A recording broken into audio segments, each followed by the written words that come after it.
agradezco a las autoridades de la Universidad Nacional de Trujillo, a la Facultad de Derecho, sobre todo al grupo de alumnos que han decidido contar con este espacio especial para favorecer la investigación dentro de la universidad, que en realidad es la razón de ser de una universidad.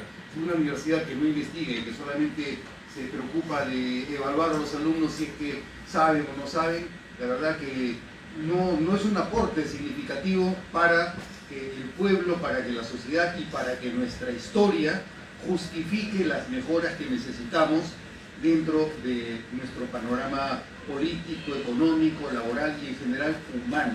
Nuestro principal problema, más que normativo, es un problema humano, es un problema espiritual.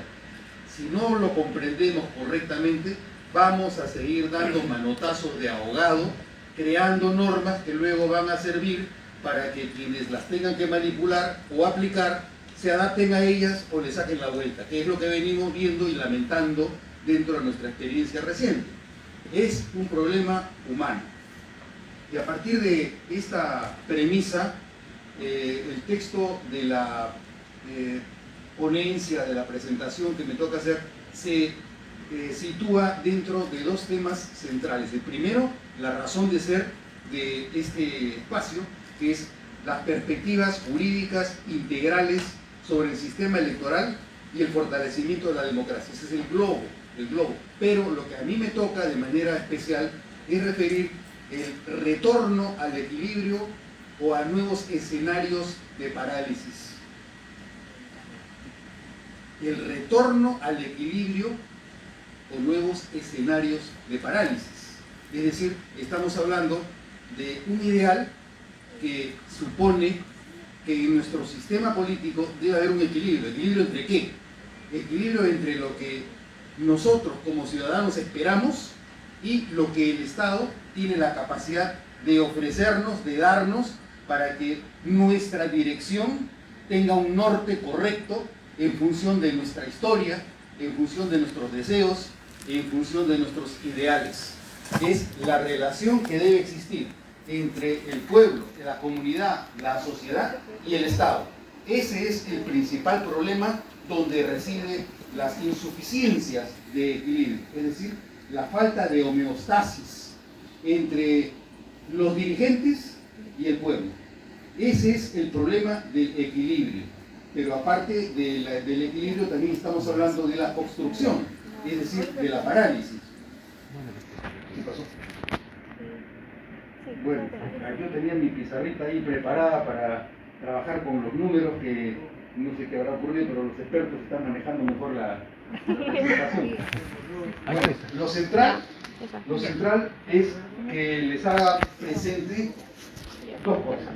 Primero voy a hacerles una exposición de la parte normativa, pero como todo en el derecho tiene que ver con la norma y la vida, primero hago la exposición sobre la parte normativa y luego la exposición.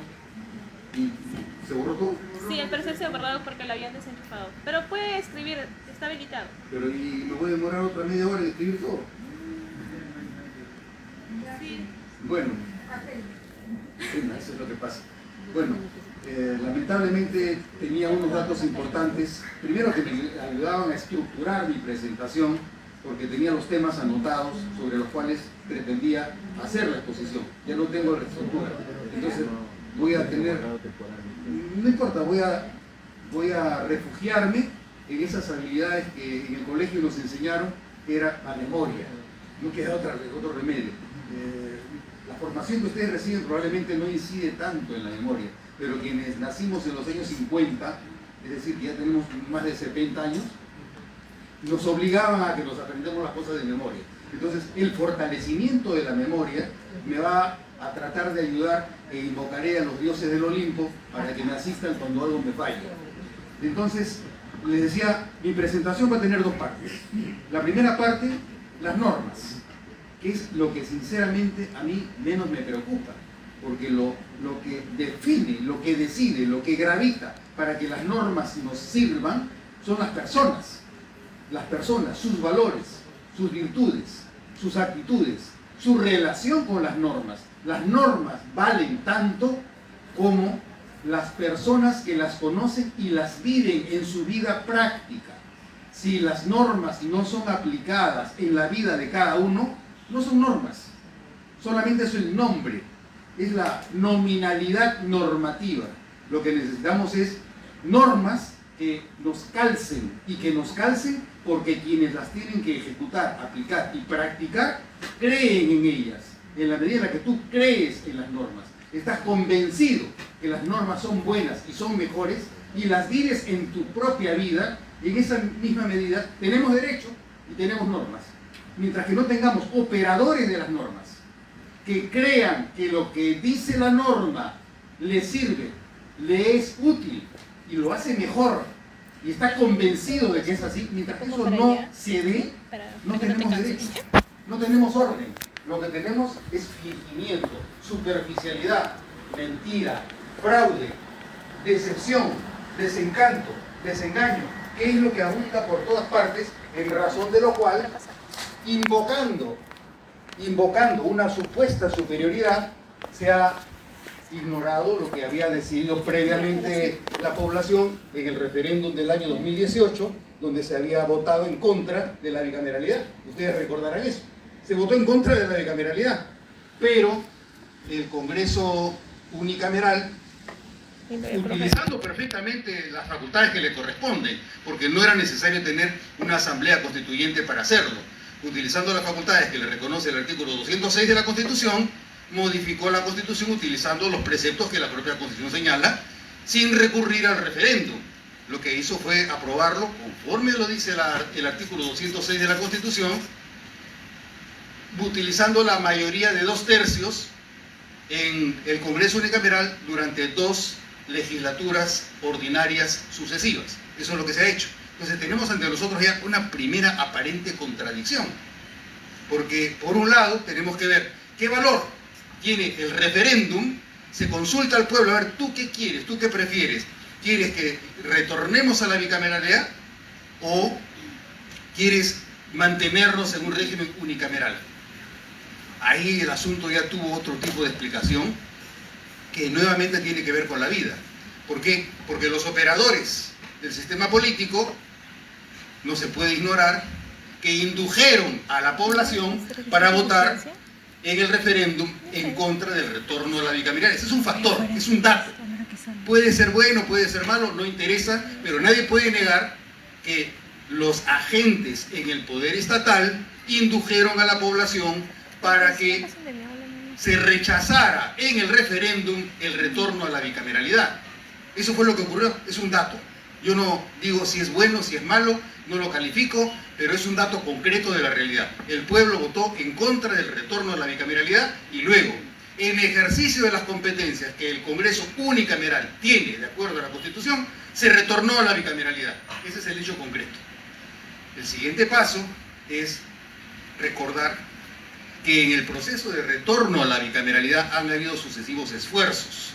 Esos esfuerzos han empezado aproximadamente en el año 2001, cuando era presidente de la República, en su condición de presidente del Congreso, el señor Valentín Paniagua, que luego de haber sido depuesto el señor Fujimori, él asumió la presidencia de la República a partir del mes de diciembre del año 2000 hasta julio del año 2001.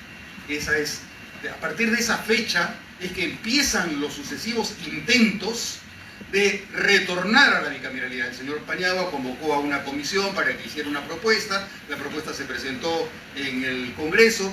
El Congreso tuvo sucesivos intentos de retorno a la bicameralidad durante el periodo 2001-2006, 2006-2011 durante el gobierno de Alan García, del 2011 al 2016. Todos los periodos se ha tratado de recuperar la bicameralidad, y cuando el señor Vizcarra el año 2018 le solicita a la población que voten en contra del referéndum y a favor de la no reelegibilidad de los congresistas, de la no renunciabilidad del mandato, etcétera, y otras prerrogativas, en esa época el señor Vizcarra señaló que era un error el texto que se había aprobado en el Congreso hasta el año 2018.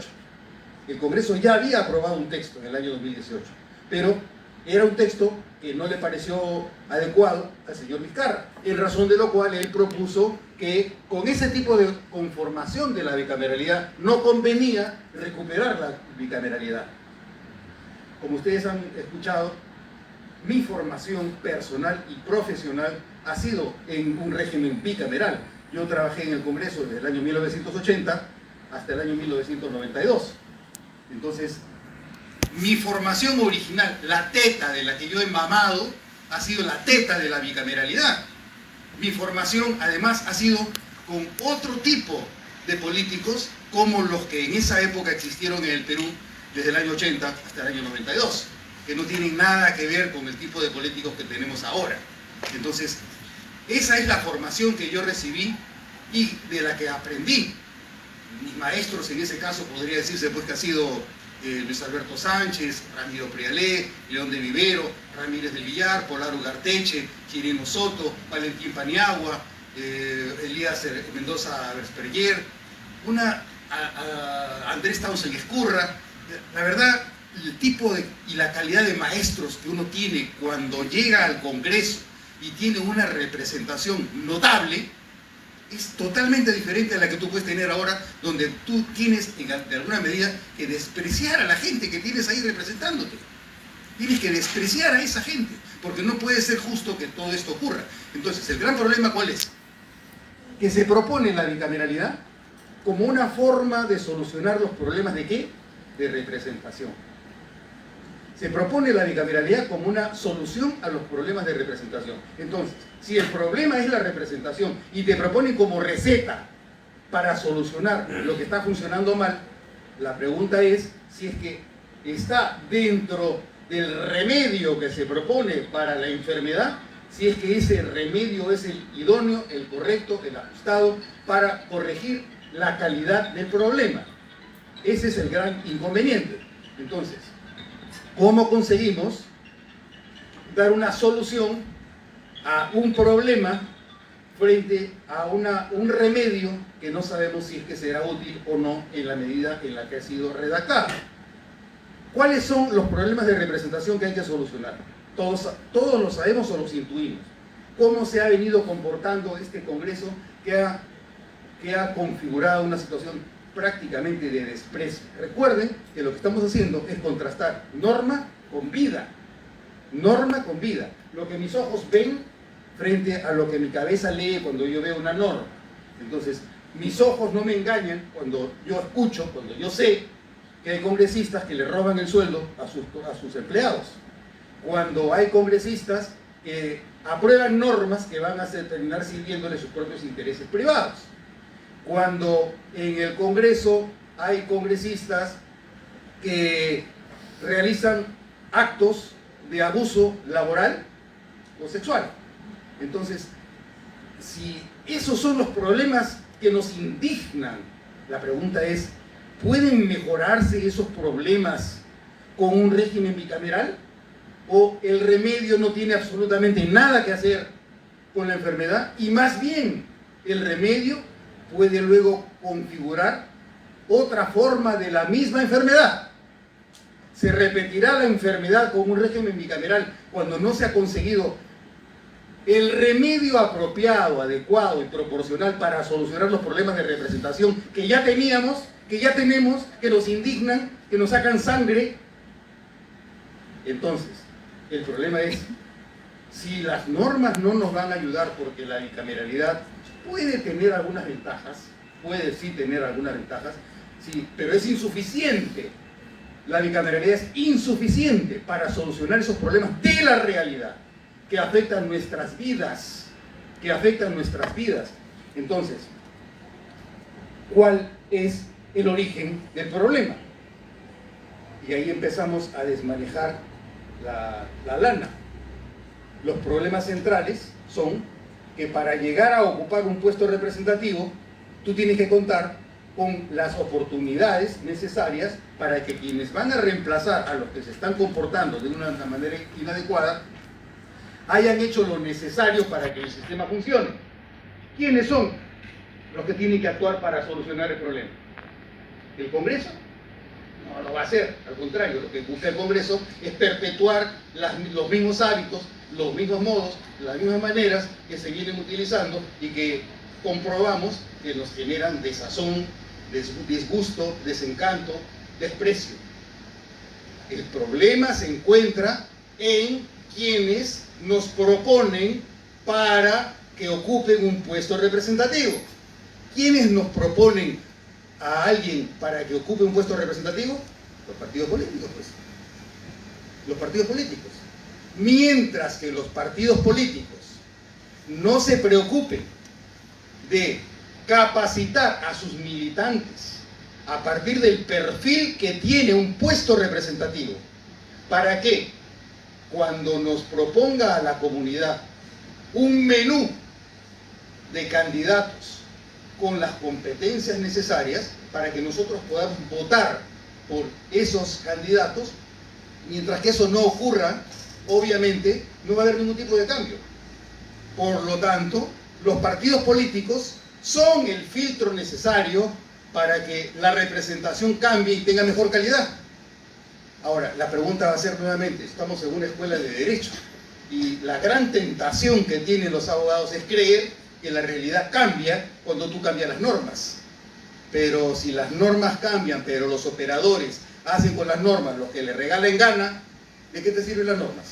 De muy poco o de nada.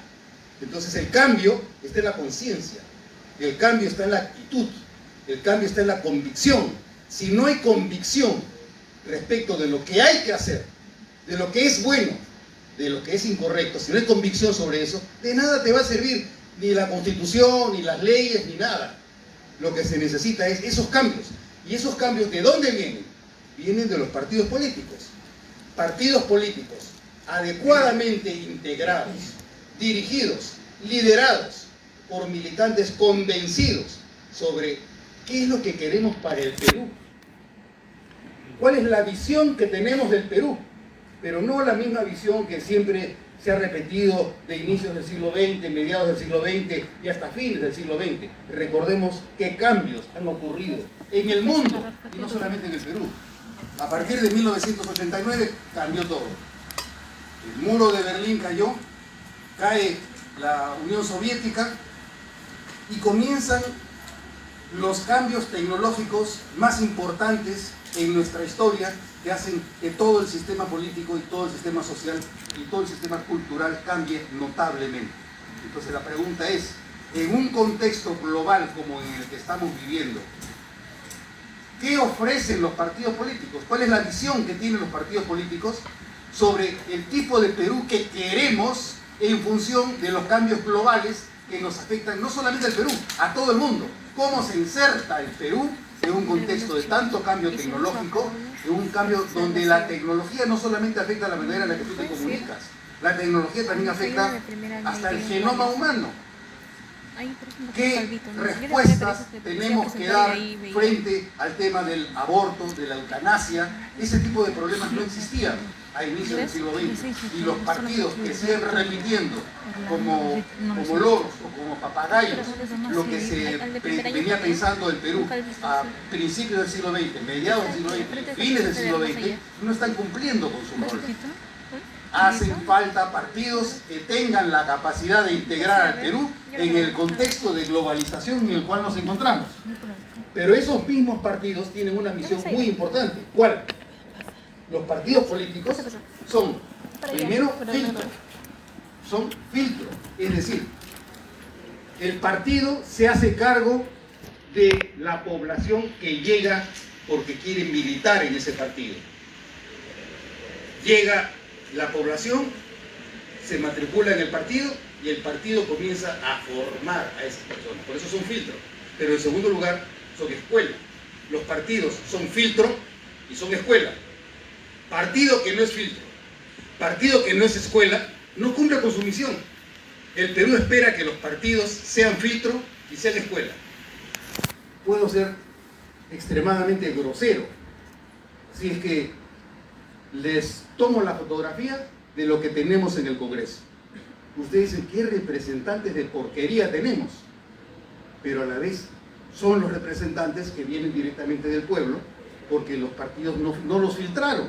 Entonces, si tienes representantes de porquería, será porque la población no ha sido suficientemente filtrada y ha pasado directamente de la calle al Estado. Pueblo de porquería, representantes de porquería, cuando los partidos no cumplen con el filtro ni la escuela que deben ser. Esa es la realidad. Ahora, ¿cómo haces ese cambio? ¿Puedes imponerles a los partidos que hagan eso o deben hacerles? Los líderes de los partidos conocen cuáles son las necesidades que tiene el Perú, que espera el Perú que ellos cumplan para que nosotros nos beneficiamos con un mejor sentido del bien común y del bien público.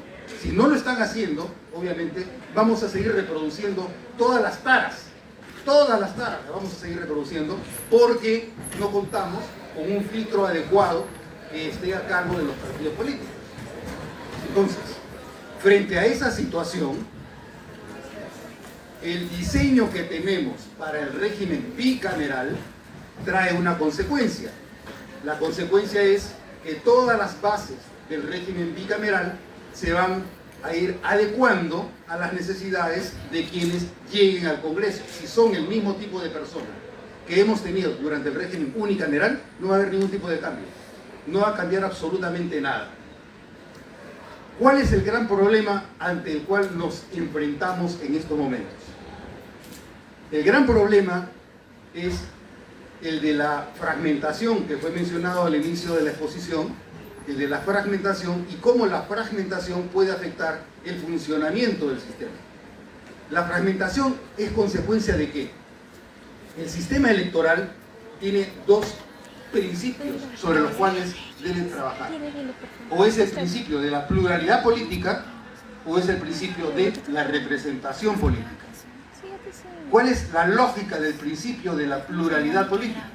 La lógica es que puedes conseguir que la mayor cantidad de oferta en el sistema te favorece porque estás permitiendo que la pluralidad de la población participe. ¿Esto cómo se consigue? Cuando tienes unas reglas que permiten el acceso al sistema electoral por la mayor cantidad de partidos políticos.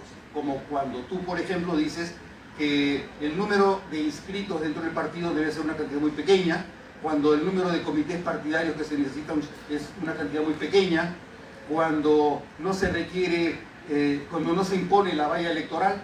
Eso facilita la pluralidad, que es positiva en un régimen democrático. En un régimen democrático tú necesitas la pluralidad, pero la pluralidad de la mano con la representatividad. Cuando tus niveles de pluralidad son tan amplios que no es posible conseguir puntos de consenso, la consecuencia es que tu régimen no funciona lo adecuadamente para que el Estado cuente con mecanismos de decisión idóneos o apropiados. Entonces, un principio, la pluralidad. El otro principio, la representatividad. Y la representatividad tú la consigues ¿con qué? Con fórmulas como la elevación de la valla electoral, el mayor número de afiliados que te exija la norma electoral para que tu partido pueda inscribirse, la mayor cantidad de comités partidarios y la mayor cantidad de participación de los partidos dentro de los distintos procesos electorales. Esas son las maneras de restringir la pluralidad, y las maneras de ampliar la pluralidad son las totalmente inversas. De acuerdo al modelo que tenemos, está funcionando el sistema de la representatividad porque se restringe severamente, en este caso en particular, las condiciones para acceder a puestos representativos. Entre las principales medidas son el umbral de representación, el umbral o la valla electoral, la barrera electoral, que es mucho más exigente en este contexto que en todos los contextos anteriores. ¿Por qué? Porque tú tienes ahora que cumplir con dos requisitos centrales.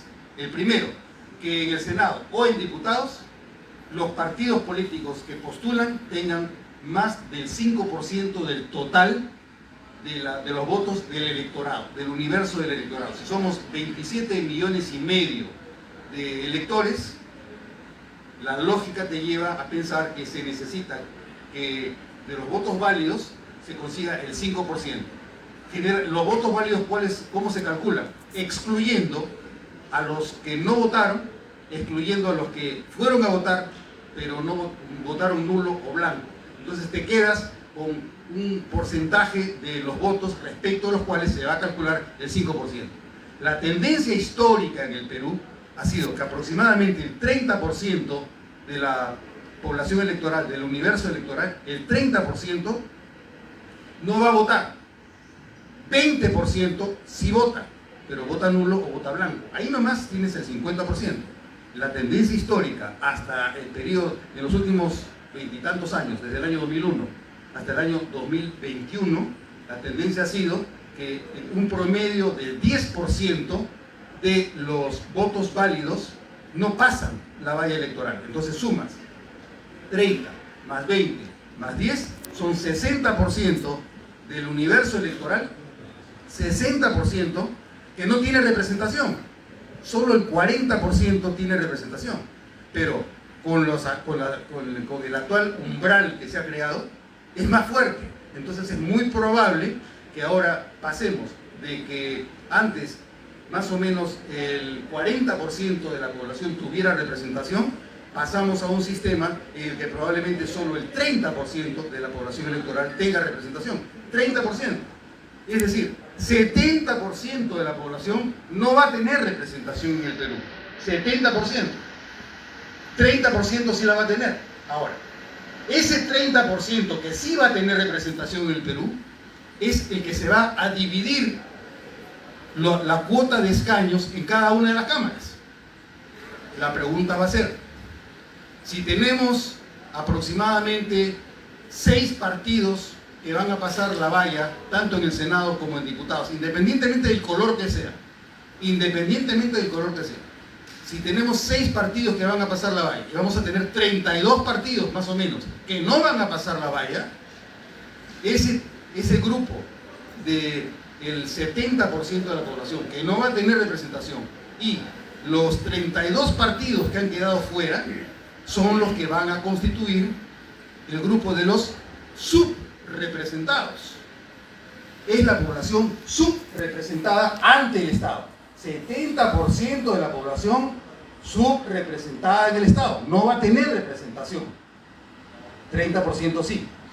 Entonces, en ese contexto, ¿cuál es la distribución del poder que le va a corresponder a los partidos que sí acceden a puestos representativos? Por ejemplo, Renovación Popular, Buen Gobierno, Fuerza Popular, Obras, el grupo de Juntos por el Perú, ¿cuál es el otro? Bueno, sí, ya lo mencioné, Buen Gobierno. Ellos, digamos, son los 6 partidos. Esos 6 partidos se van a distribuir el total de los 60 escaños y el total de los 130 escaños en diputados. Obviamente ahí va a haber una sobrerepresentación, así como tienes una subrepresentación política porque la población no va a tener acceso a puestos estatales, también hay una sobrerepresentación en el Estado por los únicos 6 partidos que pasaron la valla electoral. Son representativos. ¿Por qué? Porque lo que tú quisiste con elevar el umbral o la valla era reducir el número de partidos. Ya lo redujiste, pues. Ya lo redujiste. Ahora son menos los partidos y se supone que siendo menos debería mejorar y optimizarse el sistema de gestión representativa en el poder estatal. Eso se podrá eventualmente cuestionar siempre y cuando quienes ocupen los puestos representativos tengan la idoneidad adecuada para el desempeño dentro del perfil representativo. Y eso es una consecuencia directa e inmediata de lo que hicieron los partidos políticos para actuar como filtro y como escuela, capacitando a sus integrantes para cumplir con el perfil que se espera que cumplan en el ejercicio de la función representativa, en diputados o en el Senado. Esa es la consecuencia directa. Entonces, si los partidos no han cumplido con su papel, obviamente se van a agudizar los problemas de sobrerepresentación estatal. Y esto lo vamos a ver muy fácilmente. ¿Cómo? Todos sabemos ahora cómo es que funciona el sistema de evaluación del Congreso. El sistema de evaluación funciona a partir de lo que llaman las encuestas de opinión. Pues. Las encuestas de opinión toman la opinión de la población al azar. Y en función de esa opinión al azar, te dicen, los niveles de aprobación del Congreso están en tanto, los niveles de desaprobación del Congreso están en tanto. Muy bonito, pero la pregunta es, si toman sus muestras al azar y tenemos solamente un 30% de la población representada en 6 diferentes partidos de diferentes tendencias, cuando las encuestadoras toman la opinión, las posibilidades que la opinión que se tome son más grandes de que esta opinión salga del 70% de la población que no tiene representación. 1. Y 2. Si ocurriera que quienes sí votaron por quienes tienen acceso a un puesto representativo, sí tienen acceso, es decir, están dentro del 30%, pero ocurre que de repente pues tú has creído que no han cumplido con tus expectativas, esa cantidad de personas se va a ir incrementando en el tiempo conforme falle el desempeño de estas personas en los puestos representativos, porque no tienen los perfiles.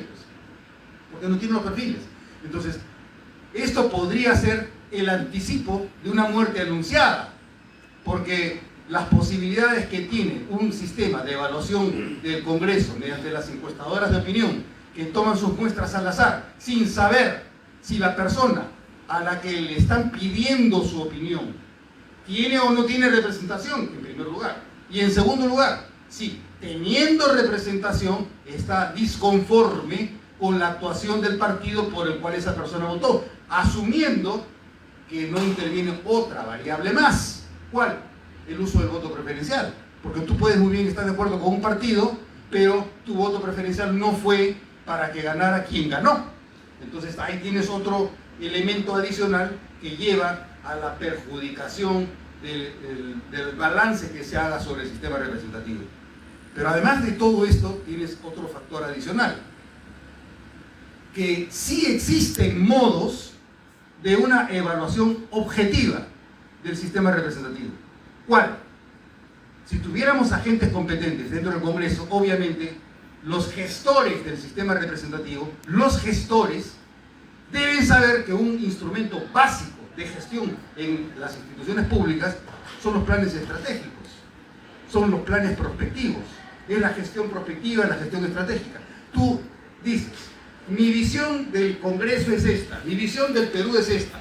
La misión del Congreso, en función de la visión que yo tengo del Perú y del Congreso, es esta, esa es mi misión. Misión. Siguiente, objetivos. ¿Cuáles son mis objetivos? ¿Cuáles son los objetivos que yo me propongo cumplir? Estos objetivos se desagregan en tareas. ¿Qué tareas son las que yo quiero cumplir? Luego, si tiene las tareas, tengo plazos. ¿En qué plazos pienso alcanzar tales metas, tales resultados, tales tareas? Plazos. Siguiente, ¿cómo voy a medir si es que alcancé o no alcancé a cumplir con mis metas, con mis tareas dentro de los plazos? Indicadores. Indicadores de resultados, indicadores de eficiencia, indicadores de objetivos. Si no tienes indicadores, obviamente no vas a poder saber si cumpliste o no cumpliste, porque todo va a ser una declaración en el vacío. ¿Cómo consigues esos indicadores? Anotando los logros y los avances que tienen los que operan los procesos. Tienes indicadores de procesos, indicadores de objetivos, indicadores de resultados, indicadores de eficiencia. ¿Qué hace, por ejemplo, el Banco Central de Reserva para medir si está funcionando o no está funcionando, que es una de las empresas o de los organismos públicos más importantes, más connotados y más respetados que hay en el Perú? Ustedes saben que el Banco Central de Reserva emite boletines semanales, quincenales, mensuales, trimestrales, semestrales, anuales y quinquenales sobre cómo está el desempeño de sus indicadores. Si eso hace el BCR, que es un organismo público, ¿por qué no lo puede hacer el Congreso? Es difícil, pero no imposible. ¿Por qué? Porque se ha intentado, pues, en el periodo 2001-2003, quien fue presidente del Congreso, ya fallecido, el señor Carlos Ferrero Costa, tuvo la iniciativa de que el Congreso funcionara con planes estratégicos. Y se aprobó un plan estratégico con el concurso de los portavoces de cada uno de los partidos políticos. Ahora hay plan estratégico, todos los años se repite, pero es un plan estratégico que prepara el servicio parlamentario. Pues. No es lo mismo, porque cuando tú tienes un plan estratégico institucional, tú supones la participación de los principales operadores del plan estratégico. ¿Y quiénes son los principales operadores? Los grupos parlamentarios.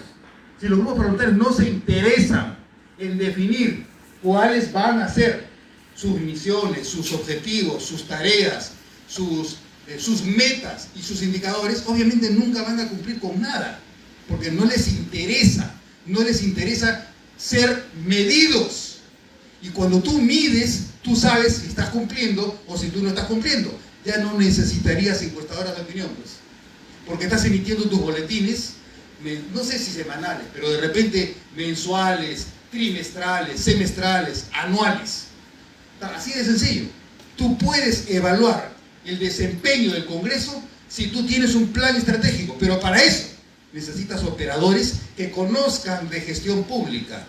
De ahí la importancia que en los partidos políticos los líderes se preocupen de una malla curricular dentro de la cual existan cursos que tienen que ver no solamente con la doctrina del partido, que se evalúe la experiencia de los cuadros, de los militantes dentro del desempeño del partido con su lealtad, que se conozca también la Constitución. ¿Qué dice la Constitución?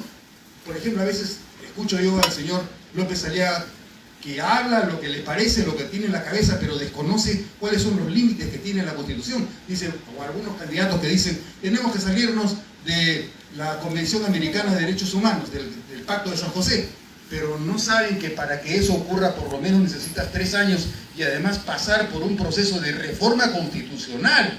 ¿Por qué?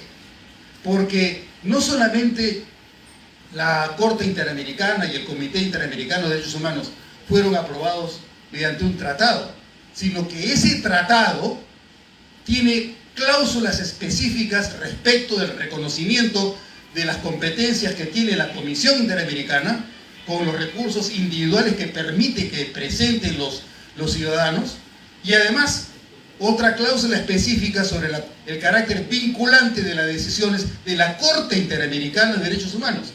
Y esos 2 artículos son el artículo 45 y el artículo 62 del Pacto de San José, fueron aprobados de manera explícita por la Constitución del año 1979. ¿Dónde? En la 16ª disposición transitoria. Entonces, si tú has aprobado estas 2 adhesiones específicas, porque así lo exigía el Pacto de San José, mediante una reforma constitucional, ¿cómo te deshaces de esas competencias mediante una ley ordinaria? No puedes, pues. Por eso es importante que los candidatos, sean a la presidencia de la República, sean al Congreso, tengan formación en materia de derecho constitucional, las bases de la Constitución, lo necesitas. Y así como esto, gestión pública, pues. ¿Cómo se gestiona el Estado? No solamente las contrataciones, que es importante, sino también lo que les estaba señalando. ¿Cómo gestionas el Estado desde una perspectiva estratégica o prospectiva, donde tú sitúas al Perú en el contexto global en el que nos encontramos, con todos los cambios tecnológicos, con todos los cambios que hay en materia biológica, en materia bioquímica? Ese tipo de cambios no están propuestos por nadie, y esa es la grave deficiencia que tenemos. Partidos políticos que no se ven a sí mismos en el contexto en el cual se encuentra el Perú, en el mundo, y eso es lo que nos hace falta. ¿Cómo lo consigues? ¿Con leyes? No. Eso lo consigues a partir de gente competente y capaz, que quiera un Perú diferente. Mientras que eso no existe, mantendremos los niveles de deslegitimación y la pluralidad no va a tener suficiente base en nuestro sistema representativo. Por más pequeña que sea la representación, si tú tienes buenos representantes honestos, inteligentes en el Congreso, pueden superarse las tremendas dificultades que son propias de un sistema que cada vez favorece más la pluralidad. Creo que con eso ya daría por concluido. Hay muchas más cosas que podría decirle y aprovecharía para hacerles mención, o que ya migró buena cantidad de los alumnos que estaban presentes de estos dos libros que acaba de publicar la editorial Palestra y que se pueden encontrar en Legales Trujillo, en el Jirón Luna Pizarro, si no me equivoco. Uno es el libro publicado por el profesor José Naupari Wong sobre las reformas electorales, José Naupari Wong, y el otro es un libro que publiqué yo con editorial Palestra sobre la bicameralidad a partir del año 2026, donde mi principal enfoque es que se trata de un exceso de este Congreso unicameral, el haberse otorgado a sí mismo, mediante una reforma constitucional, la facultad de dictarle los reglamentos a diputados, al Senado y al Congreso. Esa facultad que se da a sí mismo este Congreso, mediante una reforma constitucional, a mi juicio, a pesar de que suene contradictorio, es inconstitucional. Y hay doctrina. Otto Bajo tiene un libro donde sostiene que en algunos casos las constituciones pueden tener artículos inconstitucionales. Esta es una reforma constitucional que dicta el Congreso unicameral para facultarse a sí mismo la facultad de dictarles los reglamentos a diputados, al Senado y a las reuniones conjuntas del Congreso. Y mi argumento es que el sustento que tiene este Congreso unicameral para hacer eso es falso. ¿Por qué? Porque este Congreso lo que hace es decir que no hay base normativa, que no existen reglamentos y el pobrecito Congreso bicameral no va a tener cómo funcionar. Mentira, pues. Mentira. ¿Por qué? Porque el Senado sí tiene un reglamento. Es el reglamento que empezó a regir a partir de enero del año 1988. Y la Cámara de Diputados también tiene su propio reglamento, el del año 1988. Yo lo sé perfectamente porque yo trabajaba en el Congreso. Y ustedes se preguntarán, ¿y hasta el año 1988 con qué reglamento funcionó el Senado y diputados? Muy sencillo, y no lo van a creer. Las cámaras han venido funcionando con el vetusto reglamento interior de las cámaras legislativas de 1853, siglo XIX, que tenía como base el reglamento del Congreso del año 1822, cuya pluma se debió nada menos que a Luna Pizarro. Luna Pizarro fue el que redactó el reglamento de 1822. ¿Y cómo fue que él se le ocurrió hacerlo? Muy sencillo. Él era el asesor de Morales Duárez en las Cortes de Cádiz de 1812. Entonces, él ha mamado de la experiencia de las Cortes de Cádiz de 1812, siendo asesor de Morales Duárez, que fue presidente de las Cortes de Cádiz en España, y a partir de esa experiencia, él propuso y trabajó y consiguió que se aprobara el reglamento de 1822, que es la base del reglamento de 1853. Ese mismo reglamento, que es el que ha regido hasta el año 1992 para las reuniones conjuntas. Entonces, cuando te dicen, ¿cómo va a funcionar un reglamento del año 1988 que se ha redactado a partir de la Constitución del año 1979, cuando ahora existe la Constitución del año 1993? Eso es lo que asusta, ¿no? Con eso te meten miedo. ¿Cómo va a funcionar cuando todo ha cambiado? Bueno, mi pregunta es la siguiente. ¿Cómo ha funcionado el reglamento interior de las cámaras legislativas de 1853 sobre la base del reglamento de 1812 de las Cortes de Cádiz, y este reglamento de 1853 ha sobrevivido a la Constitución de 1856, la Constitución conservadora de Ramón Castilla, la Constitución de 1860, también de Castilla, pero liberal, la Constitución del año 1867, que rigió solo unos pocos meses, siglo XIX, 3 constituciones, y luego, siglo XX, la Constitución del año 1919, de Leguía, la Constitución del año 1933, posterior de Sánchez Cerro, y la Constitución de 1979. Entonces, si ese reglamento ha sobrevivido a 6 constituciones, 3 del siglo XIX y 3 del siglo XX, gracias a que teníamos a operadores correctos, que sabían cómo funcionaba el Congreso y que no necesitaban reglamentuchos que se preparan para tratar de mantener la continuidad del sistema político y las ventajas, beneficios y perversiones que estamos constatando que existen en este régimen. Entonces, Ese es el contacto que yo les propongo como tema, que tiene que ver con la relación que les mencionaba al comienzo entre la norma y la vida, entre la realidad y el ideal. Ese es el principio a partir del cual creo que debe hacerse cualquier tipo de trabajo de investigación, teniendo los pies sobre la tierra. Cómo sí se pueden hacer las cosas y cómo no se deben seguir haciendo mal. Ese es el mensaje que querría yo dejarles a ustedes dentro de este seminario de investigación. Gracias.